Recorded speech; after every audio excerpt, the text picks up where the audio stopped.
طالبانو په افغانستان کې چرس آزاد کړل. دا چې ولې یې آزاد کړي دا ټول معلومات را سره په همدې ویډیو کې کتلی شئ. سلام، ستړي مشئ. په افغان پلس چینل کې درته ښه راغلاست وایم. افغان پلس چینل تل ستاسو په چوپړ کې، نو همدا اوس درسره چینل سبسکرایب کړئ.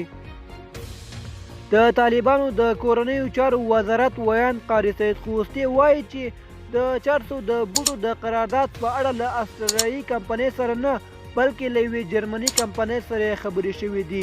نوموړي نن پنجشنبه نومبر پر 15مه په خپل ټویټر پاڼه لیکلي چې وضاحت زموږ خبرې سی فارم استرالیایي کمپنۍ سره نه دي شوي، زموږ خبرې د جرمني کمپنۍ سره شوي دي.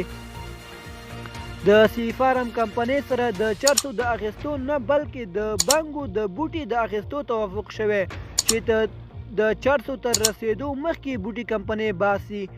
مخکې داسې راپورونه خپاره شول چې د یاد قرارداد د سی فارم په نوم یې استرالیایي کمپنۍ سره شوی، خو یادې کمپنۍ دغه راپور رد کړی.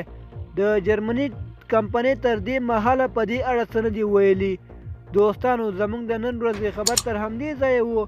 د نورو تازه خبرونو لپاره زموږ یوټیوب چینل در سره سبسکرایب کړئ. والسلام.